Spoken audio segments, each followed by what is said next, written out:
188. Catharsis. Chalcedon Position Paper, number 106, February 1989.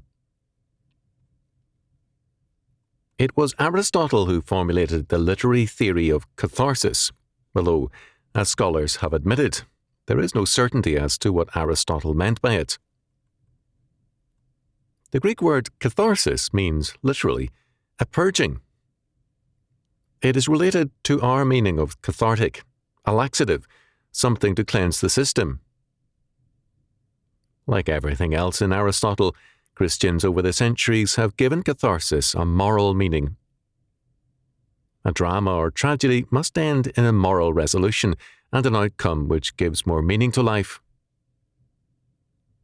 Greek tragedy, however, shows that this was not the case.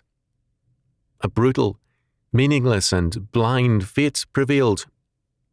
In fact, an innocent man like Oedipus was the victim of diabolical coincidences at the hands of the gods. The Greek catharsis meant usually that hatred, evil, and grim fate worked out an ugly conclusion. Despite its Christian veneer, the concept of catharsis began to revert to its pagan origins. The Renaissance saw its implications. Boccaccio argued that to deprive a person of the sexual freedom to fornicate and to commit adultery would create mental problems. Sexual, quote, freedom, end quote, was a form of catharsis. With the Romantic movement, this idea of catharsis became increasingly strong, and the Romantics pursued the forbidden areas of life religiously as the way of freedom. Revolution became very popular as a means of social catharsis. In time, intellectuals came to a belief that all leftist revolutions are good because of the social catharsis they provide. The violence, brutality, and the mass murders of revolutions were justified as a necessary form of social catharsis. The French Revolution applied the idea of medical catharsis to society. As Otto Scott wrote of Robespierre, he demanded a purge. That was his word. Knowing his precision, it must be assumed he realized it was then a medical term, meaning the forced expulsion of feces. He gave it a new meaning that is with us still. Otto Scott, Robespierre, The Voice of Virtue, page 213. Since then, the idea of a purge or social catharsis has been generally accepted as a part of revolutionary faith. The faces of society are the capitalists, property peoples, conservatives, and, above all, Christians, and they must be purged, it is believed. This kind of social catharsis has made the 20th century the most brutal in history, in that a higher percentage of mankind than ever before has been purged or killed in the name of the health and welfare of the people. The idea of catharsis found expression in many other ways. Many Satanist and occultist groups appealed to people because their ideas and rituals gave an opportunity for people to participate in a cathartic service. Not surprisingly, crimes often resulted. Like the, quote, therapy, end quote, of some psychologists, these Satanist and occultist services were forms of psychodrama. Those participating in them were being schooled in the theory of catharsis. Instead of replacing evil thoughts and destructive impulses with constructive and godly purposes, the culture of the age has favored the expression of those things, not in a holy confession of sin, but in an unholy venting of evil impulses. As the concept of catharsis was stripped of its Christian accretions, it became a justification for revolution, for the destruction of Christian morality, and for anarchistic freedom. The cult of violence and aggression of students and intellectuals in the 1960s was an example of cathartic expression. so too was the theatre of cruelty, the thesis of many novels and films and more. The Marquis de Sade became popular and was hailed by some as a great psychologist because of his insistence on total cathartic expression.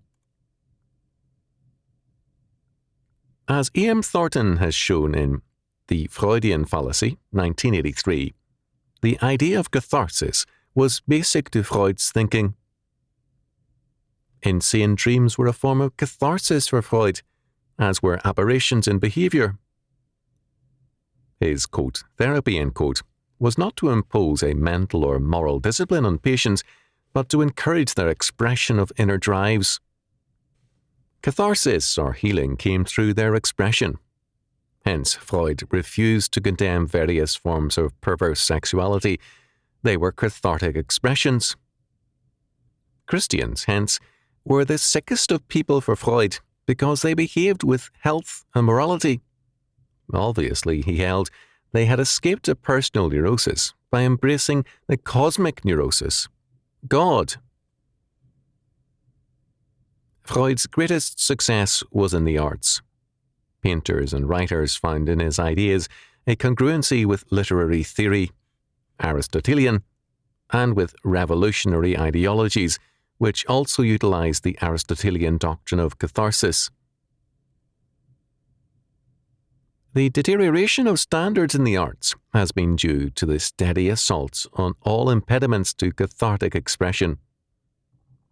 The result has been distortion and contortion in music, painting, literature, and elsewhere in the name of free and purgative expression. Vitality in the arts has come to mean revolutionary and cathartic expression. Robert Pielke, in You Say You Want a Revolution, 1986, says that the vitality and the appeal of rock music is religious. It represents an alternate religiousness. It represents the essence of the current cultural revolution, which is the rejection of America's religious heritage and its replacement with something contrary.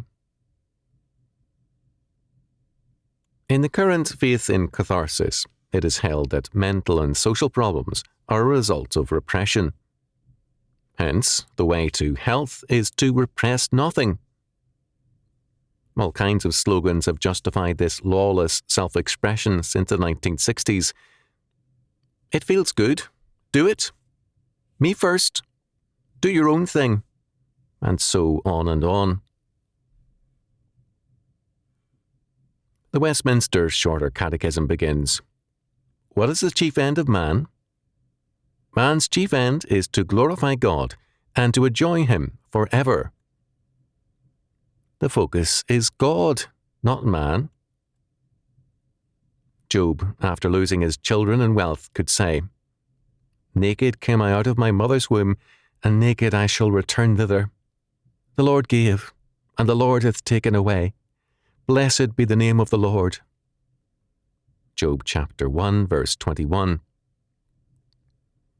Such a God-centered faith is the antithesis of 20th century practice. Man has become the measure, and man judges God in terms of man's requirements. The doctrine of catharsis, stripped of its accretions, has become the doctrine of total self-expression. I've got to be me. Let it all hang out, and so on. E.M. Thornton saw the permissive society as a result of Freud's teachings. The sexual revolution, the drug culture, abortion on demand, euthanasia and homosexuality now give evidence of Freud's results, as does the pill. The goal of this new culture was to be the happy world of eros, sexual love. Herbert Marcuse brought Freud and Marx into an intellectual olio in his teachings. It is said that one demonstration slogan in 1968, "The riot is a social extension of the orgasm," came from Marcuse. However, as Thornton noted, by the end of the 70s, the neo-Freudians have moved on from eros to thanatos. Love to Death, page 252. The 1980s have seen AIDS show what free catharsis can lead to. Catharsis cannot save man, nor does Freudian catharsis cleanse a man. Only the grace of God unto salvation can cleanse, purify, and regenerate a man. We are told that the Lord declares, "Behold, I make all things new." Revelation chapter 21, verse 5. Catharsis and revolution, after the manner of Aristotle, Robespierre, Marx, Freud, and others, produce death, not renewal and life. Thornton noted, "It is interesting that James Joyce, who suffered from neurosyphilis, wrote the celebrated reverie in Ulysses under the influence of cocaine." Page 154. The world of catharsis is the world of self-willed death. "Wherefore, come out from among them, and be ye separate, saith the Lord, and touch not the unclean thing, and I will receive you." 2 Corinthians chapter 6, verse 17.